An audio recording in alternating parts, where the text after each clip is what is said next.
you check the children. Show a little match sometimes. Hi, I'm Chucky. Wanna play? Sometimes. That is what You're gonna need a bigger boat.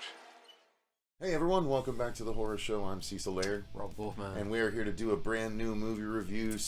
Special thanks to Allied and Patrick and Magda from Allied for getting us hooked up with an early screening to see Sisu, Yes. which is a Finnish war movie that is just frankly incredible, and I'm very excited to discuss it. It's not quite horror, it's more horror adjacent, it's more the horrors of war and things like that, but Sisu had a fantastic trailer that we reacted to, that a lot of people reacted very well to. We were very excited about this. We were invited to an early screening, and so we are doing a review because frankly we think it's very much worth your time to see this. Just going real quick with my overall thoughts are I really enjoyed this film.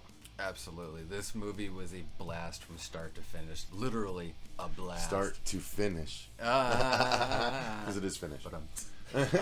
No, this movie was everything I thought and hoped it would be. And there's no point where I was disappointed or bored or anything. Like, I'm absolutely going to buy this movie when it comes out. Yeah. Like, this is one of those movies it has a very large rewatchability. Just on the sheer, I love me a good wartime movie, and then you throw in almost like that John Wick aspect and everything like that with the old man. It's like, dude, he's a badass. Well, to me, this was basically a very stripped down Quentin Tarantino. Oh yeah, well, it had the the Tarantino action aesthetic, but it didn't have a ton of dialogue, didn't have a ton of story. It was a very straightforward story, which is the case in certain Tarantino movies, but most Tarantino movies are presented out of order. They're not entirely straightforward, but some of them are. You know, Death Proof was a very straightforward film, but this is a very straightforward film as well, and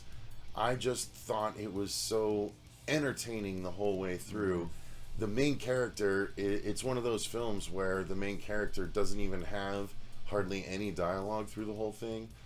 It's just awesome and action packed and crazy, and you just see him reacting to the stuff around him, and it's all so phenomenal. Should have just left him alone, man. just let him be, and none of that would have happened. Like, yeah. Well, that's the thing. So let's dive into the story of it real quick. Yeah. Okay.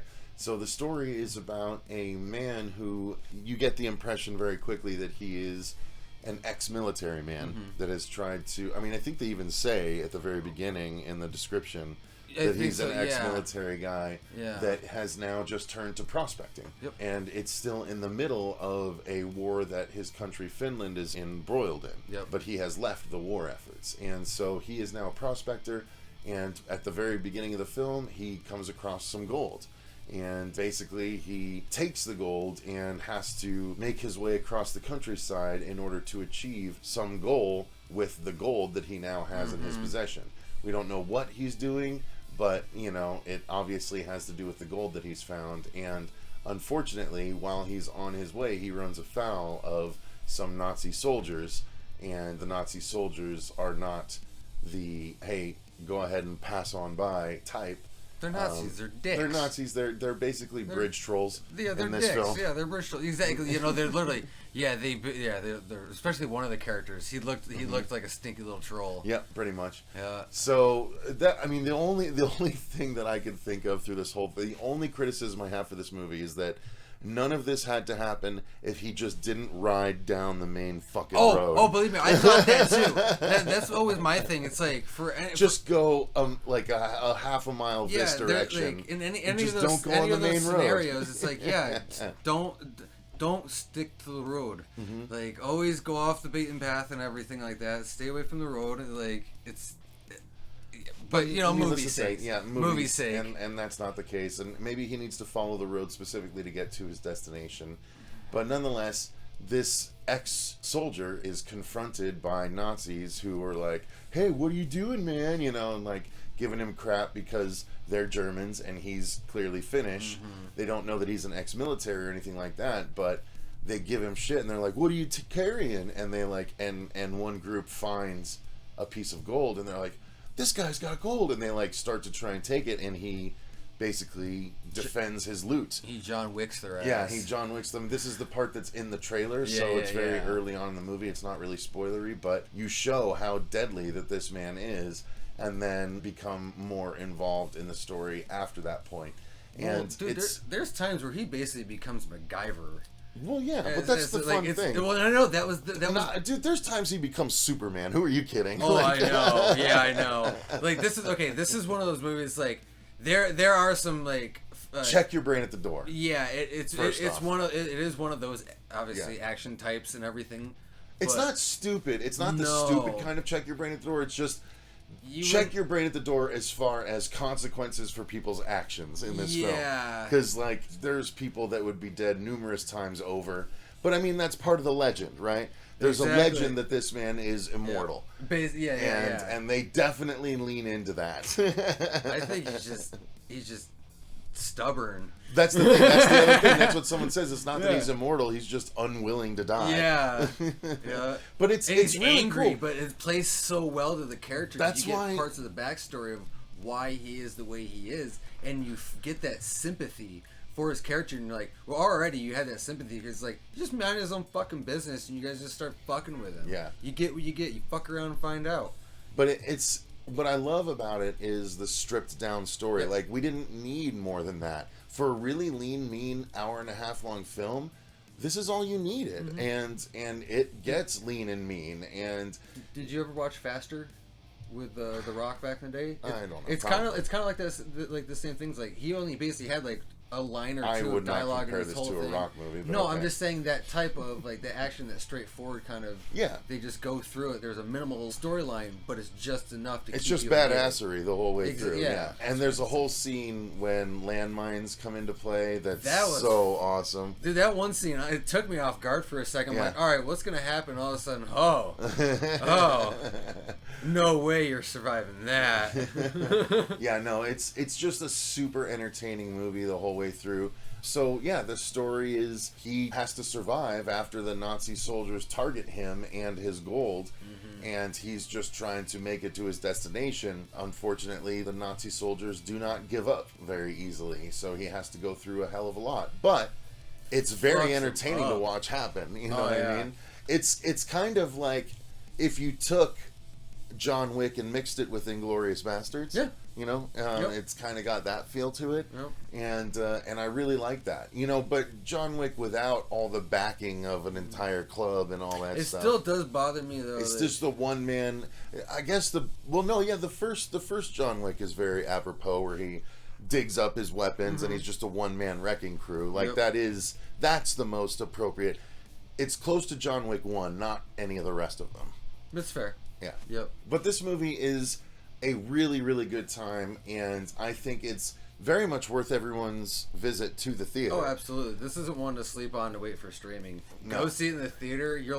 It's so much better of an experience. Yeah, it's even a fun date movie. Like, I mean, unless your girl is a little, or if your significant other is a little queasy by gore, you know, it's still a fun, entertaining film if you can get through that part of it. And so much so that, like, stuff happens and you're like, oh damn, it's like the level of it's I tell you this, it's like Quentin Tarantino mixed with a Mark Miller story like Kick-Ass or Kingsman. You know what I mean? Yeah. The crazy violence of those movies mixed with a Tarantino aesthetic and Tarantino pacing, you know what I mean? I just really loved it. The acting was phenomenal. It's just Nazi soldiers and this Finnish soldier, and they're all really believable in what they portray. They played their parts really well. There was no, even the side characters from what we got and everything, they were fucking, everyone was great. I have nothing bad to say about this movie, but I think we definitely should touch on is the cinematography. Yeah, absolutely. It's gorgeous. Holy shit. Very gorgeous. The landscape shots that they got for this movie and wherever they filmed in Finland, oh my Lanta. I was blown away from start to finish with this. Yeah. Again, start to finish. God, I want to visit Finland so much more now. Just yeah, I mean, it was wonderful. It was really, I mean, But you the know, it action was shots- deserty, you know, but it well, was at times still and everything gorgeously like that. shot. Yeah, well, like That's the nice thing. his original camp in the beginning with that brook running through. Yeah, yeah. That across the brook shot that they got, fucking great. Yeah, yeah. There was some very pretty stuff and some The poignant action- stuff too. Like when he's trying to escape the soldiers at one point, and the tank's rolling up, and you're just like, oh, as soon as he crests the hill, he's in trouble. You know what I mean? So they use the cinematography to push the tension and stuff like that. It's just a very well constructed, well made film. Oh, absolutely. Yeah. The fight choreography and everything mixed with the cinematography was so nicely shot, and it was fluid. Like there was no hiccups that could be noticeably seen or anything. No, it's just a lot of fun, you guys. I mean, you know, crazy carnage fun, you know, that kind of fun. So some people might not call it fun, but I call it a really good time at the cinema. Absolutely. Like this is, again, sometimes you just need a over the top violent palate cleanser. You know what I mean? True. As long as it's done well and you're bought into the story, let the violence just kind of wash over you and let the story be told, and it's just super entertaining. And I'm if they were to make another movie in this era, you know, or in this, you know, sort of continuity, I think it'd be amazing. And again, the title, while it doesn't make sense to us, it explains at the very beginning that Sisu is a Finnish term for overwhelming courage in the face of adversity. It's just a term that only that language has, where it's just like things are so crazy and you set it aside and you persevere nonetheless. And it's so appropriate, you know, for a description of the film. I just loved it, and the gore is so on point. There's CG beautiful. enhancements, but there is a lot of practical gore in this. Practical explosions, and you know, limbs and bodies littering various landscapes, and just there was craziness.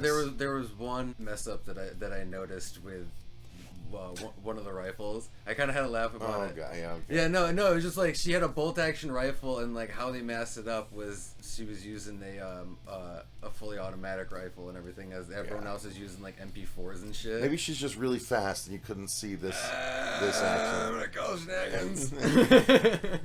But I mean, outside of that fucking nitpick, This movie is a 5 out of 5 personally. yeah, a lot of people Nothing but loved love for Overlord. Overlord was a blast. That was a 4 out of 5. See, I thought that was 3.5 for me. This I agree is 4.5 to 5 out of 5. This is just super entertaining. It's lean and mean. It's an hour and a half long. You're in, you're out, and you've had a wonderful time at the theater. And you're just like, oh, that was badass. You have, especially if you go with a friend or a girlfriend or whatever. Yeah. You'll have a discussion afterwards about all the like, oh, could you believe that? You know what I mean? This is like one of those movies where it shows that you don't have to muddy up your film with excess story shit that doesn't make any sense. As long as you have a good, clean, cohesive story, even if it's shallow. This is what you get. You put your right eggs in the right baskets. You're gonna get a damn good movie. Agree. Yeah. And this is a damn good movie. So Fucking A. So there you go, guys. Make sure you make the time to go and see Sisu. But it's a wonderful time. Thank you again to Patrick and everyone from Allied and Magda for hooking us up with the screening rather. We greatly appreciate it. I'm a big fan of this film, and I think all of you horror lovers that watch our channel would be a fan of this film as well. So make sure you check it out. Thank you to all of our patrons for supporting the channel the way that you do. We greatly appreciate you guys as well. Until next time, I've been Cecil Laird. Robert Wolfman. And remember, stay scared.